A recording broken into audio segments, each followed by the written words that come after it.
La ilaha illallah wa asyhadu anna Muhammadar Rasulullah sallallahu wasallam alaihi wa ala alihi wa sahbihi wa man tabi'ahum bi ihsan amma ba'd.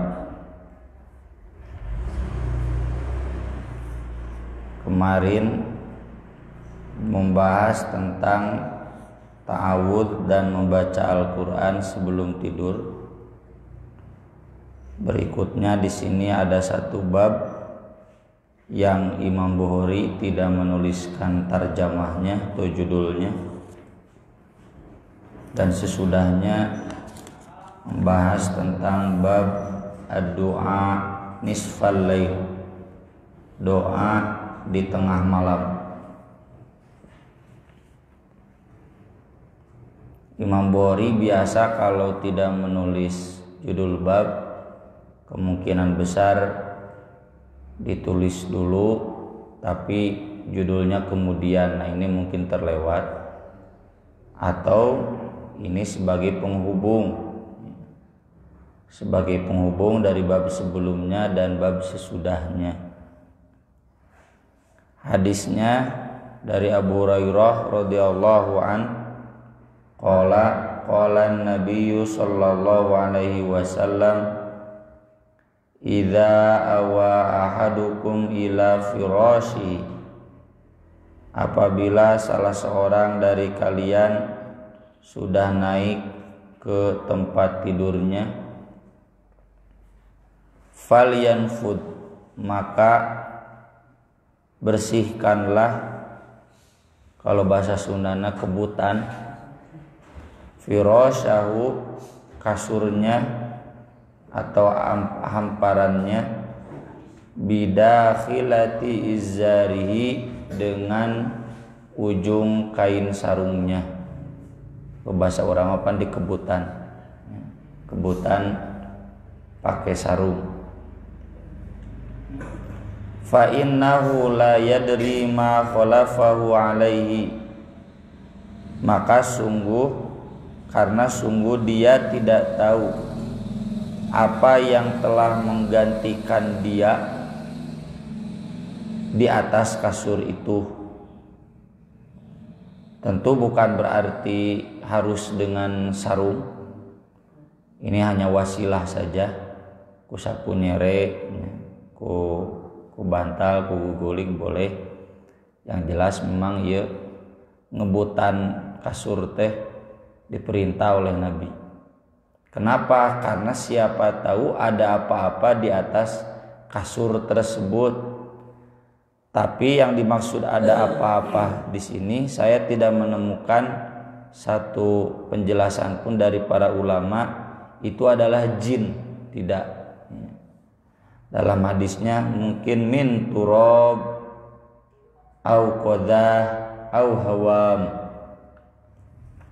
kotor tanah atau sampah atau hewan-hewan kecil. Zaman Nabi kan belum seperti zaman kita ya. Rumah itu kayak di kampung masih bersatu dengan alam bebas. Jadi masih banyak hewan-hewan yang berbahaya. Bersihkan dulu. Tsumma yaqulu, kemudian dia membaca. Nah, ini kaitannya bab doanya. Dalam riwayat lain disebutkan, dan ini sudah disinggung dulu, tsumma liyattaji' ala shikkihil aiman, kemudian berbaringlah ke sebelah kanan. Ini sudah dibahas dulu, sunnah Nabi tidur itu ke sebelah kanan dan beralaskan kaki tangan sebelah kanannya begini ya, kurang lebih. Dulu kata bapak saya takiyah Nabi. Posisi tidur seperti itu ya, juga dalam riwayat lain disebutkan sambil menghadap kiblat ya, jadi diutamakan meski tidak wajib. Ini memungkinkan kita untuk tidak terlalu pulas dalam tidur. Kalau kita kan memang kasurnya diempuk-empuk, bantal anu mahal, jadi tibrawe sarete nepikeun ka subuh. Nah, sesudah itu baru berdoa. Di riwayat lain, di riwayat Bukhari yang Al-Adabul Mufrad, wal yusammillah, bismillah. Bagaimana bismillahnya?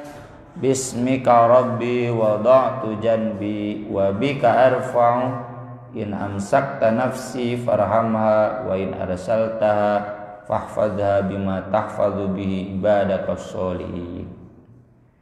Ini di buku diktat Madrasah Diniyah yang diterbitkan pesantren Persis 27 ditulis nih, diajarkan karena riwayat Bukhari. Jadi ente bismika Allahumma amutu wa ahya wungkul. Bismika Rabbi, dengan namamu wahai Rabbku, wada'tu janbi, aku rebahkan tubuhku, wa bika arfa'u, janbi itu arti asalnya sebelah badanku, karena mungkin ke sebelah kanan itu. Tapi bukan berarti nggak boleh berbaring, boleh. Cuma ketika berdoa ini sambil menghadap kanan. Wa bika arfa'u, dan dengan namamu juga aku akan mengangkatnya atau akan membangunkannya. Bahasa Sunda mah aya abdi nyengkat keunana. In amsakta nafsi farhamha, jika engkau menahan ruhku, menahan jiwaku, maka rahmatilah dia. Wa in arsaltaha, dan jika engkau melepaskannya, fahfadha, maka jagalah ruhku, bima tahfadhu bihi ibadaka sholihin, sebagaimana engkau menjaga ruh hamba-hamba engkau yang solih. Dengan dikir-dikir yang baik sangat susah dipahami kalau kemudian tidur kita tidak baik. Kemungkinan besar tidur kita tidak baik, tidak bernilai ibadah, karena kita abai dari doa-doa, dari zikir-zikir yang baik ini. Maka dari itu dihafal pala hima pondok. Cuma memang belum sempat. Itu sama admin tolong dikirim doanya. Doa ini bismika rabbi wada'tu janbi wa bika arfa'u in amsakta nafsi farhamha wa in arsalta fahfadha bima tahfadhu bi ibadaka sholihin. Hadis ini kata Imam Ibnu Hajar merupakan penguat dari firman Allah yang menjelaskan bahwa antara tidur dan mati itu sama dalam artian ruhnya dipegang oleh Allah. Yang membedakan itu kalau yang tidur dilepaskan kembali, kalau yang tidak tidur tapi meninggal ditahan, tidak dilepaskan kembali. Orang yang tidur, yang meninggal itu ruhnya dipegang oleh Allah.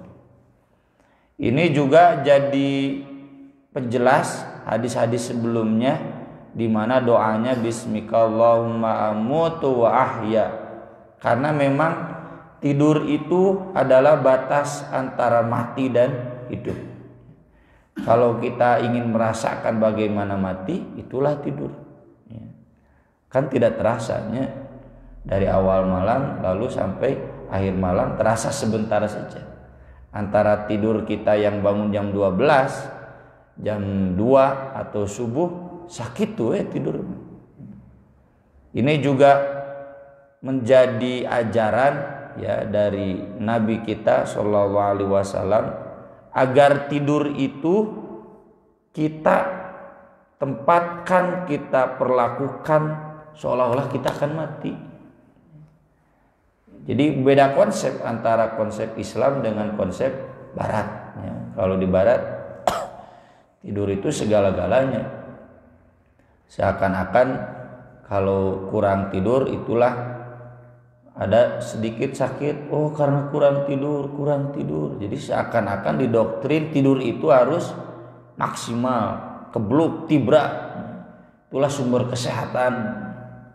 Ya memang tidak dinafikan, cuma konsep tidur dalam Islam bukan hanya itu, tetapi juga sebagai pengingat kematian. Jadi seharusnya orang sebelum tidur itu ada ketakutan bahwa isuk teu hudang deui.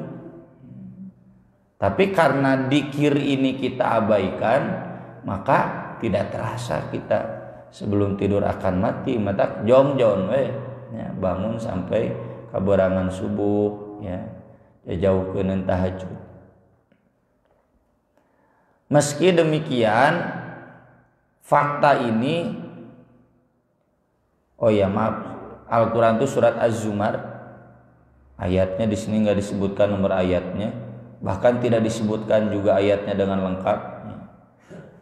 Allahu yatawaffal anfus hina mautiha wallati lam tamut fi manamiha fayumsikul lati qada 'alaihal maut wa yursilul ukhra ila ajalin musamma inna fi dzalika laayatil liqaumi yatafakkarun. Allahu yatawaffal anfus, Allah yang mewafatkan jiwa-jiwa, ruh semua, hina mautiha, baik ketika matinya, wallati lam tamut fi manamiha, atau yang belum mati, yaitu dalam tidurnya. Jadi di sini mau yang mati, mau yang tidur sama, ruhnya dipegang oleh Allah. Bedanya fayumsikul lati qada 'alaihal maut, yang Allah tetapkan mati ditahan, tidak dilepaskan kembali. Wa yursilul ukhra ila ajalin musamma, dan yang tidur dilepaskan kembali tentunya sampai ajal yang sudah ditentukan. Inna fi dzalika laayatil liqaumi yatafakkarun, bagi orang yang mau berpikir itu jadi ayat betapa tidur dan mati itu bedanya tipis ngan tara malalikir. Makanya ketika Nabi diturunkan ayat surat Al-Furqan, inna fi khalqis samawati wal ard wa ikhtilafil laili wan nahar laayatil liulil albab. Terus kan, alladzina yadhkuruna Allaha qiyaman wa qu'udan wa 'ala junubihim wa yatafakkaruna fi khalqis samawati wal ard. Rabbana ma khalaqta hadza batil, itu sampai akhir surat Ali Imran. Ya ayyuhalladzina amanu sabiru wa sabiru wa rabitu wattaqullaha la'allakum tuflihun. Itu Nabi menangis semalaman sampai sajadahnya basah. Lalu datang Bilal yang memberitahukan Nabi sholat sudah siap, jamaah sudah siap. Dan melihat sajadah Nabi basah, kata Bilal, Nabi ada sesuatu yang terjadi. Apa gerangan? Kata Nabi, ayatun unzilat alayyal lailah wailun liman qara'aha walam yatafakkar biha. Ada satu ayat yang diturunkan malam ini, celaka bagi orang yang membacanya tapi dia tidak tafakkur. Itu saya tulis di buku Mutiara Tafsir Quran, cek saja, judulnya kurang lebih tafakkur di setiap malam. Jadi mengamalkan tafakkur itu bukan hanya meneliti di laboratorium, ya, bukan hanya meneliti di lapangan. Memang itu bagian dari tafakkur.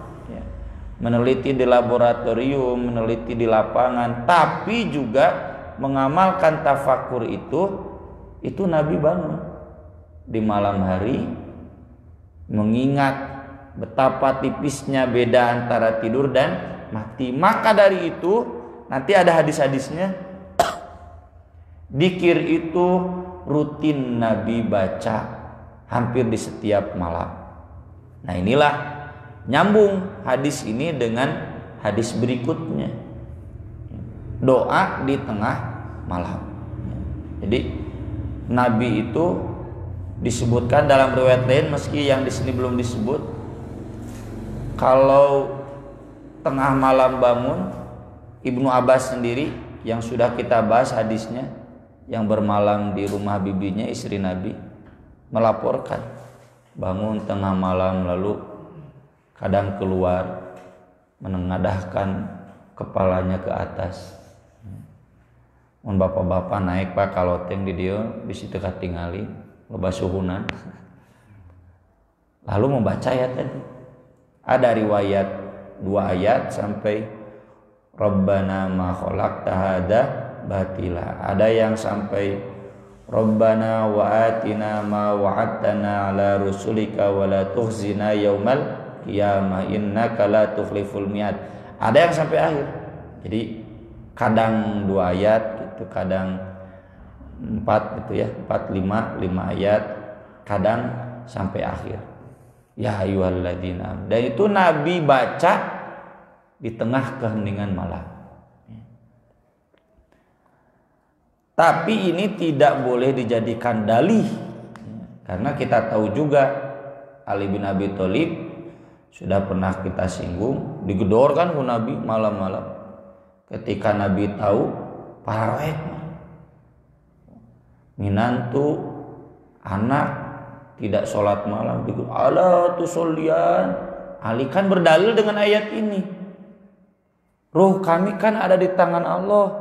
Kalau Allah menghendaki kami bangun, ya Allah lepas. Kalau kami nggak bangun, karena Allah tahan ruhnya gitu. Jadi ayat yang benar tidak boleh dijadikan dalih pembenaran kesalahan. Ayatnya benar, Ali pemahamannya paham ayat itu, cuma salah menerapkan. Santri sokara itu pan, dalilna menasih hudang deh, udah cenah. Allah nu nyepeng ruhna, jadi mun Allah ngeresakeun hudang udah henteu nyanteu. Itu Nabi kan marah sambil memukul pahanya, wa kanal insanu aktsara syai'in jadala, dasar manusia lu banget bantah cenah gitu. Ali pun terdiam. Di dalil yang benar tapi jangan dijadikan dalih. Bab berikutnya ad-du'a nisfal lail, doa di tengah malam. Hadisnya masih dari Abu Hurairah radhiyallahu an, anna Rasulullah sallallahu alaihi wasallam maqal yatanazzalu rabbuna tabaraka wa ta'ala kullal lailatin. Saya terjemahkan asli dulu. Turun Rabb kita yang maha berkah, yang maha tinggi setiap malam ila sama'id dunya, ke langit yang paling bawah. Kan langit ada 7. Langit ke-7 di atasnya Sidratul Muntaha. Muntaha itu panentungan akhir. Itu yang memisahkan alam malaikat dengan alam Allah, alam malakut dan alam lahut. Tuh malaikat itu sampai Sidratul Muntaha, sampai langit yang paling bawah. Ini Allah kan di atas Sidratul Muntaha. Kursi aras di atas kursi Sidratul Muntaha. Langit 7 genap 5 4 3 2 1. Ini ke langit yang paling bawah. Yang disebut di Al-Qur'an fi lauhim mahfud, ya, tempat lauhim mahfud. Hina yabqa thuluthul lailil akhir, ketika tersisa sepertiga malam terakhir. Ya. Kalau malam dibagi 9 jam, ya patokannya mungkin dari Isya jam 7 sampai jam atau setengah 8 sampai setengah 5 nya itu ya. Berarti sepertiga malam pertama sampai setengah 11, sepertiga malam kedua sampai setengah 2. Nah sepertiga malam terakhir itu setengah 2 sampai setengah 5. Jadi sekitar jam setengah 2-an, jam 2. Tapi kenapa Imam Bukhari di sini menuliskannya doa tengah malam? Ulama menjelaskan karena bangunnya dari tengah malam, siap-siap dulu. Ada juga yang menjelaskan karena di riwayat lain, tepatnya dari riwayat Ahmad, disebutkannya nisfal lailil akhir, setengah malam terakhir. Jadi kalau setengah malamnya patokannya jam 12 lahnya, jam 12 atau jam 1. Di riwayat lain disebutkan hina madha thuluthul lailil awal, ketika lewat sepertiga malam pertama. Sepertiga malam pertama itu kan tengah malam di kalender kita, ya. Karena kalender kita menghitung malam itu dari maghrib sampai subuh. Jadi bukan dari jam 6 sampai jam 6 sehingga jam 12 malam tengah malam, tapi dari maghrib sampai subuh. Sebutlah misalkan dari jam 6 sampai jam 4, berarti tengah malamnya sekitar jam 11 kan di kalender kita aja. Dan itulah kalau sholat tahajud patokannya bukan dari maghrib, kata Nabi kan dari sholat isya. Jadi tengah-tengahnya sepertiga malam pertamanya sekitar jam 11, jadi sama, ya. Mau tengah malam kita pahami tengah malam secara umum, ya, atau sepertiga malam jam segitulah, jam 11. Nah, 3 riwayat itu menunjukkan sekitar jam segitu Allah turun ke langit yang paling bawah, lalu Allah menyeru, man yad'uni fastajibalah, siapa yang mau berdoa kepadaku aku akan dijabah. Man yas'aluni fautiyah, siapa yang meminta kepadaku aku akan beri. Man yastaghfiruni faghfirullah, siapa yang istighfar kepadaku aku akan ampuni. Dalam riwayat lain hatta tola'al fajru, sampai terbit fajar, sampai subuh. Seruan ini, seruan agar berdoa di keheningan malam. Di sini Imam Ibnu Hajar mengutip penjelasan Ibnu Battal, seorang ulama pensarah Sahih Bukhari generasi awal. Huwa waqtun syarif, ini ajaran bahwa tengah malam itu waktu yang mulia. Ini yang sering kita bahas, perbedaan konsep antara malam versi Islam dan malam versi Barat sekuler. Khassahullah bitanzil fi,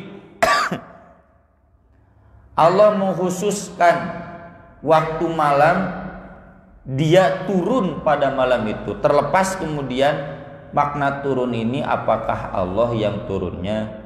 Kalau mazhab khalaf ini bukan Allah. Kalau Allah turun berarti Allah wujud fisik. Kalau Allah wujud fisik berarti Allah makhluk, sama dengan makhluk. Ini yang turun bukan Allah, rahmatnya atau mungkin malaikatnya. Itu kalau mazhab khalaf. Mazhab khalaf teh diurang mah NU, ya. NU Syafi'iyah. Tapi kalau mazhab salaf, ya, mazhab Maliki, mazhab Hanbali mengajarkan yang turun itu ya Allah, kan Allah yang menyerunya. Tapi nggak perlu kita pikirkan bahwa Allah fisik. Wallahu a'lam. Yang jelas walam yakul lahu kufuwan ahad. Pemahaman seperti ini jangan saling mengkafirkan. Karena dulu Ibnu Taimiyah ketika menjelaskan hadis ini, yang turun itu Allah. Persis seperti saya turun dari mimbar, Ibnu Taimiyah turun dari mimbar. Tapi jangan dipahami Allah makhluk seperti kita, walam yakul lahu kufuwan ahad. Di penjara Ibnu Taimiyah, di penjara. Atau saya dapat info dari Pak Haji Toha almarhum di Ataubah, nepikeun ka disidangkeun ku RW cenah baheula di dieu, gara-gara anu ngajelaskeun Ar-Rahman di luhureun aras anak geleng. Nggak boleh diterjemahkan anak geleng, ya, diam tapi berkuasa. Kalau disebutkan Allah diam di atas aras berarti Allah itu benda, makhluk, kafir. Jadi jangan sampai begitu, ya. Atau kalau sekarang dibalik yang ekstrimnya kadang salafi, ya. Salafi, mazhab salaf itu berani memvonis Asy'ariyah, NU, Syafi'iyah sebagai sesat gara-gara mentakwil sifat Allah. Dalam hal seperti ini ijtihad, kita saling menghargai saja. Dan saya pun sering menjelaskan kedua-duanya. Mau dipahami Allah yang turun langsung, asal kita tetap yakin walam yakul lahu kufuwan ahad, Allah bukan makhluk. Atau mau dipahami seperti para ulama khalaf. Ulama khalaf itu ulama hadis, mayoritas ulama khalaf. Ibnu Hajar, Imam An-Nawawi, generasi kesininya itu mayoritas ulama hadis khalaf. Ya. Mereka harus mengajarkan ini yang harus dipahami bukan Allahnya, harus ditakwil ini rahmatnya atau malaikat yang turun. Yang jelas di sini ada ajaran agar kita berdoa di keheningan malam. Fayatafaddalu ala ibadihi bi ijabati du'aihim wa i'ta'is su'alihim wa ghufrani dzunubihim. Allah memberikan fadilah malam itu untuk mengijabah doa. Masa tidak tertarik piraku teka bita? Doa apapun ijabah, Allah yang menjamin. Memberi permohonan mereka, mengampuni dosa mereka. Wa huwa waqtun ghaflah wa khalwah, dan itu memang waktunya gapleh, waktunya lalai, waktunya menyendiri, istirahat. Wastighraqun fin naum, waktunya tenggelam dalam tidur. Kahuruan oge moal karasa ya, jam setengah malam. Wastildzadin lah, waktunya berlezat-lezat tidur, menikmati tidur. Wa mufaraqatul ladzah wada'ah sam, dan melepaskan kenikmatan tidur itu sesuatu yang susah. La siyama ahlur rifahiyah, terlebih bagi mereka yang hidupnya sejahtera, poya-poya. Ini yang disebutkan di surat Al-Ahqaf, adhabtum tayyibatikum fi hayatikumud dunya. Calon penghuni neraka itu orang-orang yang menghabiskan senang-senang dalam kehidupan dunia. Maka kata Allah dalam surat Al-Hijr, darhum ya'kulu wa yatamatta'u wa yulhihimul amal. Silakan makan, silakan senang-senang. Rata-rata orang yang senang-senang itu karena banyak makan ya, banyak makan. Kulu wa tamatta'u qalilan innakum mujrimun. Makannya terlalu banyak jadi taralibra. Jadi kalau kita susah bangun di keheningan malam, itu menunjukkan kita ahlur rifahiyah, orang yang terlalu menikmati dunia. Makanya sesudah ayat wa minal laili fasjud lahu wasabbihu lailan tawila innaha la yuhibbunal ajilah. Itu yang gak bisa bangun malam sujud, gak bisa bangun malam tasbih, itu mereka orang yang mencintai dunia. Sok naon deui alasanna urang geus udang peuting. Capek dudunya. Wa fi zamanil bar, terutama di waktu dingin. Nah ini saya rasakan sendiri. Beda. Lamun keur halodo kieu kuat ya, 2 jam setengah. Tapi kalau sedang musim dingin, pilek, itu memang nikmat-nikmatnya tidur. Wa kadza ahlut ta'ab, apalagi orang-orang yang lelah, yang sibuk dudunya. La siyama fi qasril lail, terutama ketika malam pendek. Kalau kita kan tidak terlalu signifikan, bayah. Malam pendek itu berarti isanya jam 7:30, subuhna jam 4. Biasanya bulan April, Mei. Seperti kemarin kita sahur. Kalau di daerah di atas khatulistiwa sedikit atau di bawah khatulistiwa sedikit itu ekstrim. Ya, malam itu kadang berakhir jam 2. Ya, baru malam itu maghrib itu jam 9 malam, ya. Tarosnya ke Pak Agit, ya. Pernah ke Jepang. Itu lebih susah lagi. Faman atharul qiyam limunajati rabbih, maka siapa yang memprioritaskan bangun untuk munajat. Munajat ngobrol berdua, yang bobogohan yang Gusti Allah, berpacaran dengan Allah. Maaf ya, bukan bermaksud kasar. Wa tadarru'i ilaihi, dan tunduk kepadanya. Ma'adzalik dalla ala khulusi niyyatihi, itu menunjukkan keikhlasan niatnya. Wa sihhati raghbatihi fi ma inda rabbih, dan betul-betul benar keinginannya mengejar keridhaan Allah.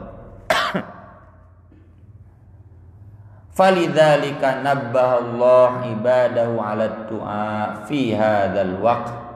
Oleh karena itu Allah menggugah hamba-hambanya untuk berdoa di waktu ini ya. Saya sering ajarkan kepada yang itikaf ya. Kunci pelajaran itikaf itu bagaimana menganggap tidur itu jangan serius, sapentingna we. Secukupnya, jangan serius, asal peureum gitu. Itu pelajaran itikaf itu. Ya, kalau beres itikaf masih kena kebluk, wah gagal itu itikafnya. Ya. Kalau itikafnya diniatkan dengan hati yang tulus, itu nanti terasa insya Allah. Tidur itu sakasampurna asal peureum. Nanti ini tidur nggak cukup, sakit. Nah itu dokter itu buang. Masa dulu Rasulullah saya rehat. Kan sekarang ada penelitiannya Dr. Taufik Pasyak, dokter dari Muhammadiyah. Gelombang otak walau alam. Nah, kalau saya nggak perlu gelombang otak, gelombang hati. Dr. Taufik Pasyak itu disertasi itu. Menunjukkan bahwa justru bangun malam itu yang menyegarkan badan dan menyegarkan otak. Kalau beliau penelitian di pesantren-pesantren atau orang-orang cerdas, itu rata-rata mereka bisa seperti itu karena membiasakan bangun malam. Kalau saya pribadi, ya nggak apa-apalah, nggak cerdas, otak juga ada hese-nya, itu mah anugerah. Yang penting cerdas hati. Kan di waktu siang ada qailulah. Qailulah itu juga bukan tidur kebluk, bodak orang kan, ya.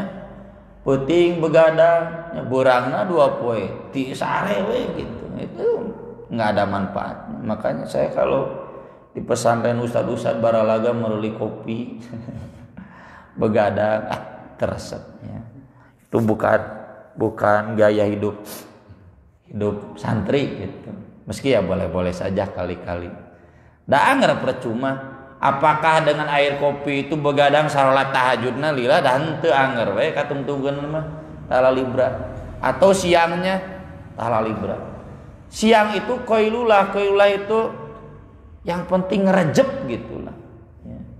Jadi kalau saya misalkan ngetik tunuh gitu kan enggak lama pegah bangun udah cengat deui insyaallah ya.